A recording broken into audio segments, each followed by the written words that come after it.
Hello again, Honky Tonks. I've got my hat, as you can see, ready for Tuesday's festivities, the farmers' protest outside Parliament in London.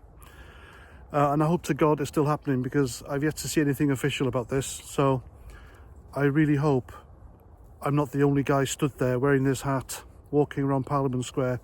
I'm going to look right spaff shake, aren't I? Might even get arrested for being far right, and a hate crime for insulting our dear leader's surname.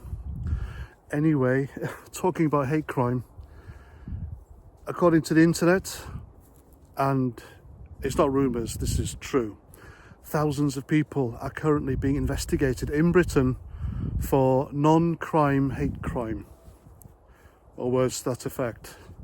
It's not criminal, but they've said something that upset other people. They've had a cry about it and reported them to the police. If you're reporting people for hurty words on the police, then unless those words have physically hurt you or taken your life, I think, obviously you couldn't if it's taken your life, but have a look in the mirror. Really, I mean, really take a look in the mirror. And the police don't help themselves here, because they seem to be eager to do this. Why? Is it Keir Starmer's fault? I don't know. This has been happening way before Keir Starmer became Prime Minister. But now it's like everything else the state does. In its goals to prosecute people, it's like it's on steroids.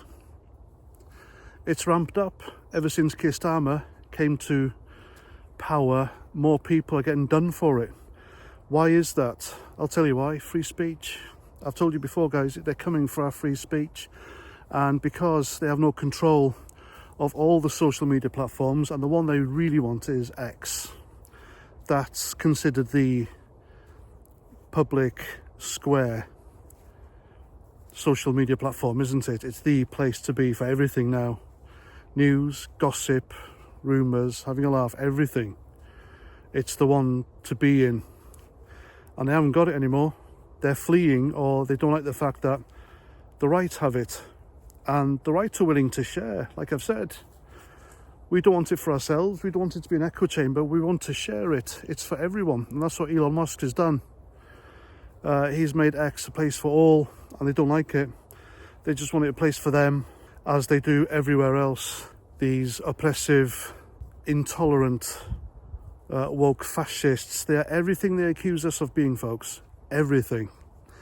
Anyway, so we've got adults being done for so-called hate speech, because, of course, they can't get to Elon Musk and X. I'm sure they're working on that. They'll do something. Mark my words. They won't let it slip. They won't let him do what he did to them and take away their control of free speech. So they're coming for the adults. Adults are getting done for hate speech, left, right and centre. People are getting done for the most menial of things. Look at that care worker. I told you about her, didn't I? She, on her way home from work, she filmed the aftermath of a riot in the summer. And because she called some illegal migrants tramps, that's her, not me. So please don't come knocking on my door, Thames Valley Police. She's 9 months now in the clink. All that money spent, taxpayers' money, to keep her locked up, feed her, clothe her, keep her under lock and key, a roof over her head, keep the public safe from her. For doing that is going to cost a good couple of grand, when that money could be going somewhere else to lock up real criminals. But that's communists for you. Socialism and communism is like a disease, isn't it? Everywhere socialism has infected, it's destroyed a nation. People have suffered. Only the working people, those at the top, the political class, etc., they've done really well out of socialism, and they continue to do so. Just look at these countries. Look at them, and look how they're behaving, and they're a blueprint to how this country is transforming. It's like AIDS, isn't it? Socialism is the HIV, and then it turns into full-blown AIDS, which is communism, and then that's it. Game over. Game over, folks, for society. Everything. Culture, history, traditions gone. Thanks to this murderous ideologue, which has murdered millions. Communists have murdered millions in the name of their wretched ideology, and it is wretched. It's the other side of the coin to Nazism, if you ask me. Anyway, where was I before I trundled off there? Keir Starmer, yeah, of course. Coming for the adults because we're brave enough to speak out, and because we're speaking out, and he doesn't want to lock up real criminals. He's released the real criminals to fill him up with people like poor old Peter Lynch, who killed himself, Lucy Connolly, this care worker, and others. And now he's coming for our kids because we're speaking up. And he thinks he can scare us by locking our kids up, but he can't. He can't scare us at all. 2 kids now, according to the internet. One is under investigation by a police force for calling another school kid a retard. I know it's a horrible name, but still, does it warrant police intervention? I don't think so. It's a parent's and teacher's job to say, no, that's wrong, don't do it again. That simple, nip it in the bud. Another school kid said another school kid smelt a fish. Police investigation. Imagine being the copper turning up at the school. You've been briefed about this beforehand. And what must be going through your head? And you know, if you're a sensible, decent copper who wanted to join the police force to serve the community, keep people safe, people and property safe, get the bad guys.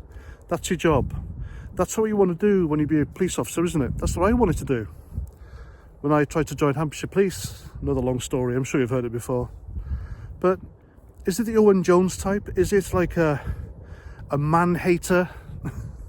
You know the ones I'm talking about, who really thought, oh yeah, I'll do this. I'll get him or her. I'll arrest them. I'll give them a warning. I'll scare them from ever doing that again. I'll show them who's boss. I'm the law, as Judge Dredd says. I wonder if that's the kind of person who went and dealt with this. I mean, I'd have talked to my sergeant or so. I would have said, hey, why am I doing this? Why? Where these orders come from? It wouldn't be the sergeant, it wouldn't be the inspector. Would it be the police commissioner? Would it be the Prime Minister? Would it be the Home Secretary, Yvette Cooper? Who knows?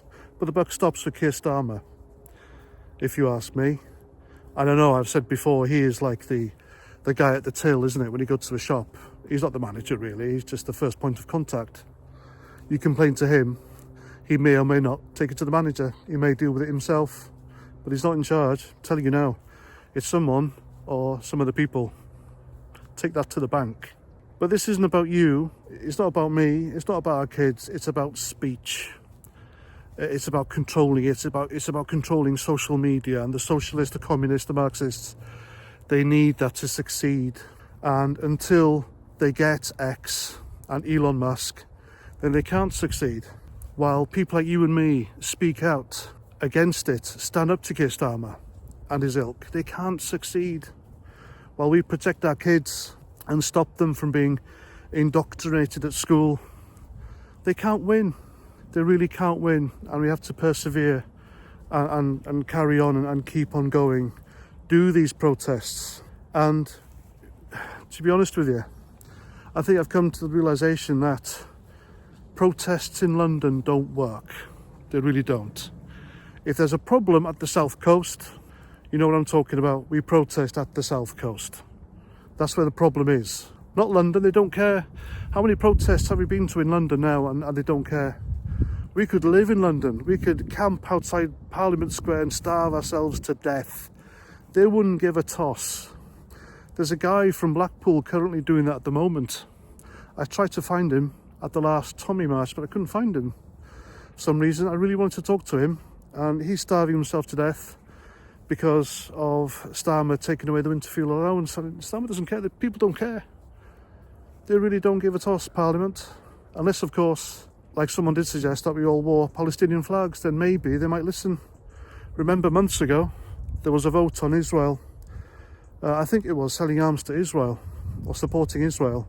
And the Free Plasticine lot, they didn't like it. So they surrounded Parliament, intimidated MPs, and they did as they were told. Keir Starmer even threw Lindsay Hoyle, the Speaker of the House, under the bus, manipulated him into changing the rules in order for that to happen. And it happened because they were intimidated by a minority community, and it shouldn't be like that. That's not how democracy works. It really isn't. What's it going to take, folks? This farmers' protest, I hope, will happen on Tuesday. Will it have an effect? Of course not. Richard Tice, Nigel Farage, Jeremy Clarkson apparently are all going. Other people are going, and because of that, it'll be deemed a far-right a riot or something by the press, by the bought mainstream media. That's how it's going to go down, unfortunately. But regardless, I'll be there. I'll cover it. I'll do a live stream. I'll try and talk to people. Again, if you see me, come and say hello. I'd love for you to talk on camera. Many people did on my last one, and it was good. People weren't being idiots. People were being sensible. They were talking sense as far as I'm concerned. Just valid concerns. They're not racists. They're not fascists. They weren't far right. They were just concerned citizens. And this is what Keir Starmer and his lot, they don't understand. They don't want to understand. That's because they've never been us. They've never been working class. These are privileged, pompous asses who have had privileged, want-for-nothing, middle-class lives, gone on to university, had their degrees, gone abroad on their Marxist courses, as Keir Starmer has done, come back and high office ever since then, and now he's at the highest office. You can tell what his training, his indoctrination, his radicalisation has made him do, and that's what he's doing. He's destroying our country, folks. He really is. And there we go. Anyway, I'm done. I'm past 49. Thanks for watching. Hope to see you on Tuesday. I hope to God people do turn up, otherwise, you know. And I'll see you at the next one. Look after yourselves, and Roger Trout.